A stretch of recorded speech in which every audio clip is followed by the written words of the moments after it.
What if the thing you fear most becomes the very thing that saves your life? That was the question Lydia Voss carried with her the day everything changed. Lydia had known rejection the way some people knew prayer. At 20 years old, she had already answered 5 mail-order bride advertisements and had been turned away 5 times. Some men said she looked too serious. Some said her hands were too rough from teaching. One even laughed at her dream of raising children. Each refusal carved another hollow place inside her heart, until she began to believe she was simply not wanted by any man. But then she found the advertisement that felt different. Seeking a woman who desires a child and can provide a good home. No romance required. Security guaranteed. C. Bonner, Silver Creek, Montana territory. There were no sweet promises, no flowery lies. Just truth, written in simple black letters. Lydia read those words again and again, her fingers trembling over the paper as hope quietly rose inside her chest. She didn't need roses or poetry. She only wanted a child to love and a place to belong. That night she wrote her reply. She told Mr. Bonner she was 20, unmarried, hardworking, calm in nature, and steady in duty. She told him she had saved enough money for travel and that her only dream was to be a mother. When she sealed the letter, her heart pounded because she knew this one chance might be her last. 2 long weeks passed with no answer. She tried to busy herself with work, but the silence grew heavier every day. Then, on a gray Wednesday morning, a telegram arrived. Ms. Voss, stop. Arrangements acceptable. Stop. Ticket awaits at station. Stop. Arrive Silver Creek, November 15th. Stop. C. Bonner, stop. Lydia held the paper so tightly her hands shook. No romance, no emotional comfort. Just direct instructions from a man who sounded like he valued order above feeling. But it was enough. For Lydia, it was everything. When the day came to leave, she wore her best navy wool dress and pinned her hair in a neat bun. Her suitcase held all she owned: 3 dresses, her mother's pearl earrings, her teaching certificates, and 3 books of poetry she couldn't bear to leave behind. As the train pulled away from Cedar Falls, she whispered a small prayer for courage. 2 days later, she arrived in Silver Creek. The station was small and quiet. Dusty boards creaked beneath her feet as she stepped down from the train. Her heart pounded hard in her chest as she searched the platform for the man who would change the course of her life. He appeared from the shadows like someone carved from the land itself. Tall, broad-shouldered, dressed in a black coat and polished boots. His dark hair was neatly combed, and his sharp gray eyes missed nothing. When those eyes met hers, she felt as if he were reading her like an open book. "Miss Voss," he said. His voice was steady, deep, and sure. "I am Clyde Bonner." She nodded and offered her gloved hand. He shook it briefly, like a businessman signing a contract. No warmth, no smile, only certainty. He lifted her trunk with ease and placed it in a black carriage that gleamed like polished coal. The inside was lined with rich red leather. Lydia sat across from him, folding her hands tightly in her lap as the horses began to move. "The ranch is 12 miles out," he said. "We will discuss our arrangement on the way." He spoke the word arrangement as if feelings had no place between them. Lydia nodded quietly. That was what she'd agreed to. Practical, calm, useful, nothing more. "How long have you owned your ranch?" she asked softly. 15 years, he answered. "Built it from a small patch of land. Now it covers 8,000 acres. 3,000 head of cattle. Horses, too." Everything in his tone was matter of fact, like numbers on a ledger. No boasting, no pride, just truth. "Do you have help?" she asked. "A dozen full-time cowboys. A housekeeper named Pearl. You will answer to her regarding household matters." Lydia felt her throat tighten. Answer to her, not partner, not wife. Just a woman hired for a purpose. "And my role?" she whispered. He finally looked at her directly, his gray eyes steady and unblinking. "Your role is to bear my child," he said. "A son if possible, but a healthy daughter is acceptable. Everything else is secondary." Heat rushed to her cheeks. But she held his gaze, She had known what she was agreeing to. Still, hearing the words aloud made her heart flutter in an unfamiliar mix of fear and something she couldn't yet name. The carriage crossed a hill, and Lydia gasped softly. The Bonner ranch spread across the valley like a world of its own. A white two-story house stood proudly at the center, with barns, corrals, bunkhouses, and pastures stretching far beyond what her eyes could hold. Cowboys on horseback guided cattle across fields golden in the afternoon sun. "It's beautiful," Lydia whispered. "It's profitable," Clyde corrected. Beauty is irrelevant. When they reached the porch, a stern woman met them at the top of the steps. Pearl Haskins. She eyed Lydia with sharp judgment, as though measuring her worth in one glance. "Mrs. Haskins will show you to your room," Clyde said. "We will talk more at dinner, 7 o'clock sharp." And just like that, he walked away, his long strides confident and controlled. Pearl led Lydia through the grand house to a large upstairs room. A 4-poster bed draped in cream silk, a wardrobe filled with dresses Clyde had ordered for her, polished floors and tall windows overlooking the fields. "It's beautiful," Lydia whispered again. "Mr. Bonner doesn't do anything halfway," Pearl said. "He expects you to look the part. You're here to give him a child. Remember that." After Pearl left, Lydia sat in the chair by the window. Outside, the ranch moved with calm purpose. Cowboys rode in the fading light. Horses snorted in the cold air. The sky burned gold and orange as the sun dipped behind the mountains. This wasn't the life she had dreamed of as a girl. But dreams were luxury she could no longer afford. She pressed a hand to her chest, steadying her breath. This was her new beginning. And she would face it with courage. Dinner that evening felt like stepping into another world. Lydia wore the deep green dress Clyde had chosen for her, the one that fit so perfectly it startled her each time she looked in the mirror. She walked downstairs with slow breaths, reminding herself she was here by choice, even if everything inside her trembled with uncertainty. Clyde stood when she entered the dining room. For a moment, something flickered in his gray eyes. Not warmth, not softness, but awareness. He noticed her. Fully, completely. "Sit," he said, pulling out her chair for her. They ate quietly at first. The candles flickered against polished wood, the room heavy with silence. Finally, Clyde set down his fork and looked directly at her. "We need to discuss terms," he said. Lydia folded her hands in her lap, steadying her breath. She had expected this. She had prepared for this. But hearing the words still sent a wave of nerves through her. "What terms?" she asked softly. "Clear ones," he said. "So neither of us expects things the other cannot give." He spoke like a man reviewing business numbers, calm, exact, controlled. "First," he said, "your main role is to bring a child into this home. I want an heir. You want a child. In that we agree." She nodded. Her heart ached with longing every time she thought of holding a baby of her own. "Second," he continued, "after the child is born, you will raise them with care, education, and proper influence. I know you can provide that." Something eased in her chest. At least he trusted her with that part. "Third, you will follow the doctor's guidance during the pregnancy. No risks, no long travel, no stress." She nodded again. "Fourth," he said, his voice steady, "you will not concern yourself with ranch business. I have a foreman and staff for that. Your place is here, inside the home." That stung. She lowered her eyes to hide it. Clyde watched her closely, as though reading every small reaction.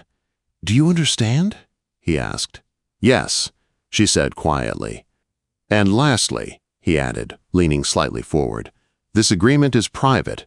Nothing leaves this house unless I approve it. I will not have gossip. I will not have questions." "I understand," she whispered. He leaned back, satisfied. "Good." The meal continued, but the room felt different now. Heavier, charged with decisions that shaped both their futures. When the plates were cleared, Clyde stood. "Come with me," he said. He led her into his study, a room lined with dark wood, maps, and books. It smelled of leather and old paper. He didn't sit behind his desk like a master addressing a servant. Instead, he stood near the fire, hands in his pockets, watching her. I investigated you before sending the ticket, he said plainly. Her breath caught. My employer? She whispered. Yes, your principal spoke about your work. About your rejections. His voice softened only slightly. You deserved better than those men. Lydia swallowed hard. She hated that he knew. Hated that her failures were laid bare before him. Why did you choose me? She asked. He did not hesitate. You are steady, he said. Strong. You want a child for the sake of love, not for status, and you are not tangled by foolish ideas of romance. Her breath shook at that last part. No romance, she repeated. None, he said.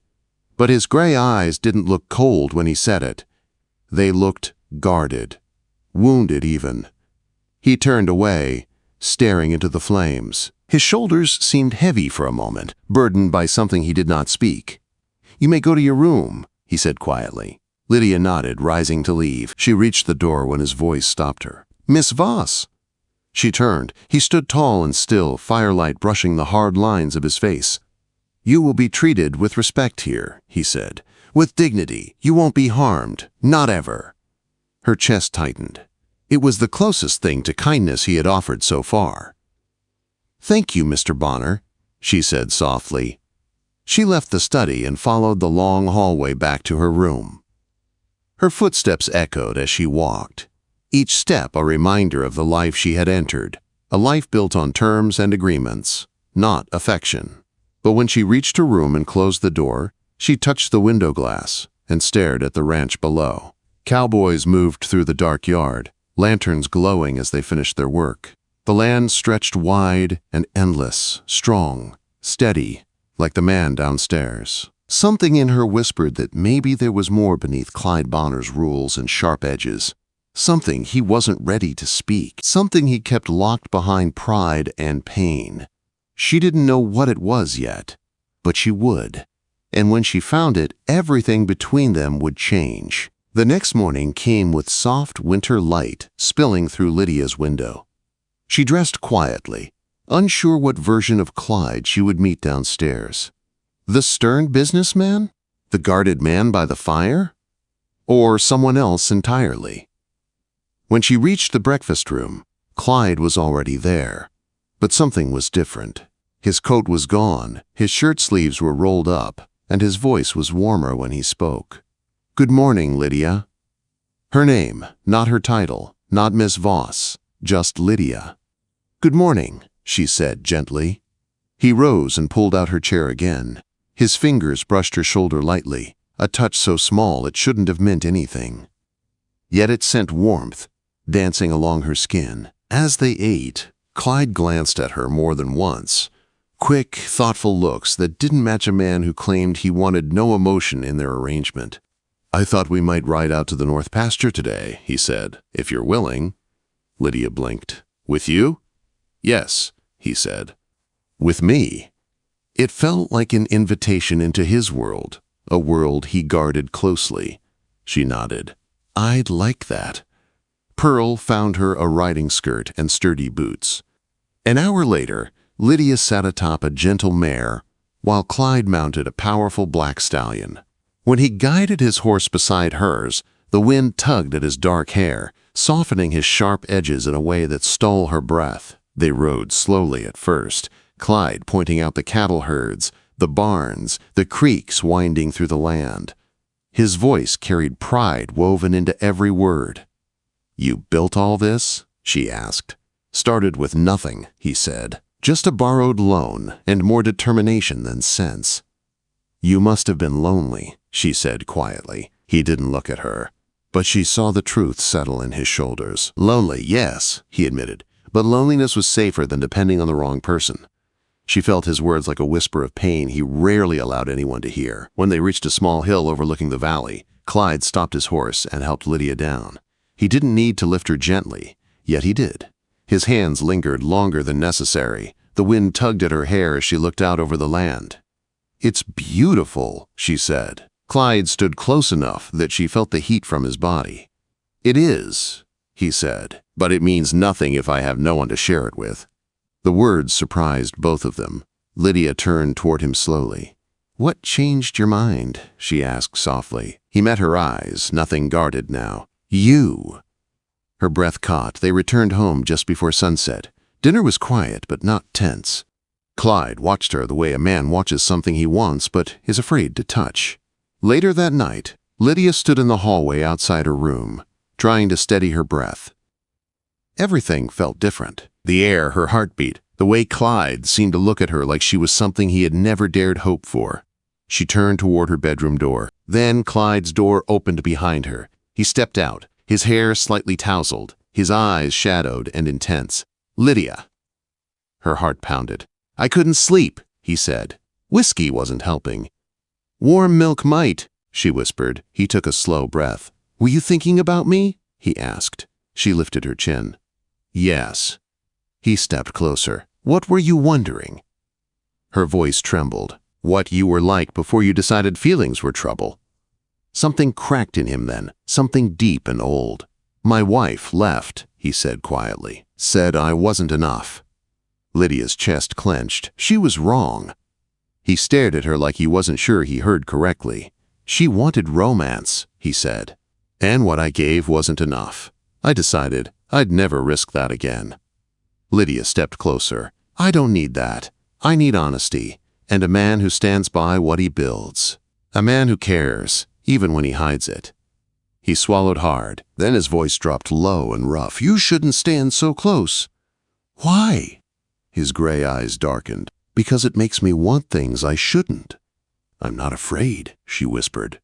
Then everything happened at once. He stepped forward. She stepped into him. The air snapped with heat. He caught her face in his hands, his voice a low growl. "I want some sugar," he whispered. "So I'm having you tonight." The words rolled through her like fire. He kissed her, not gently, not carefully, but with a hunger that shattered every rule he had ever set between them. His mouth claimed hers, strong and certain, as if he had waited years for this moment. Lydia melted into him, her hands gripping his shirt as he pressed her back against the wall. Everything about him felt raw and real, his breath, his hands, his need. The controlled man she had known was gone, replaced by someone fierce and wanting, and she wanted him too. He lifted her easily, her legs circling his waist as he kissed her again and again. Her heart raced against his chest, and she felt his breath shudder against her neck. "Lydia," he murmured, his voice shaking with wanting, "you undo me." Later, he carried her to his room, his bed, where everything changed between them. What had begun as an arrangement became something full and warm and alive. He touched her with reverence. He kissed her with devotion. He held her like she mattered. Because she did. Hours later, with moonlight brushing the room, Lydia lay against him, her cheek resting on his chest. Clyde's hand stroked her hair slowly, tenderly. "This changes things," he whispered. She lifted her head. "Does it?" Quote. "Yes," he said. "Because what I feel for you isn't part of any agreement." Her heart swelled. He hesitated, then spoke softly, like revealing a wound. "I'm afraid I'll disappoint you." She touched his cheek. "You already give me what I need. Someone steady, someone real." His eyes softened. Days passed. Then weeks. Clyde let her into his world, into his days, his worries, his routines. He asked her opinions. He sought her company. He smiled more. He laughed once, a sound so warm it made her chest ache. Then one evening, snow falling softly outside, he stood before her in the study, hands trembling slightly. "Lydia," he said quietly, "will you marry me? Not by arrangement, not by terms, but because I cannot imagine my life without you." Tears blurred her vision. "Yes," she whispered. 1,000 times yes. Months later, they rode across the ranch as husband and wife. She carried his child beneath her heart. Clyde reached for her hand, lifting it to his lips. "Any regrets?" he asked. "Only that I didn't meet you sooner," she said. Clyde smiled, soft and full and unguarded. "Well then," he whispered, "Mrs. Bonner, we have a whole lifetime to make up for it." And under the wide Montana sky, Lydia knew she had found everything she had ever prayed for. love born from the most unlikely beginning, strong as the land they now shared.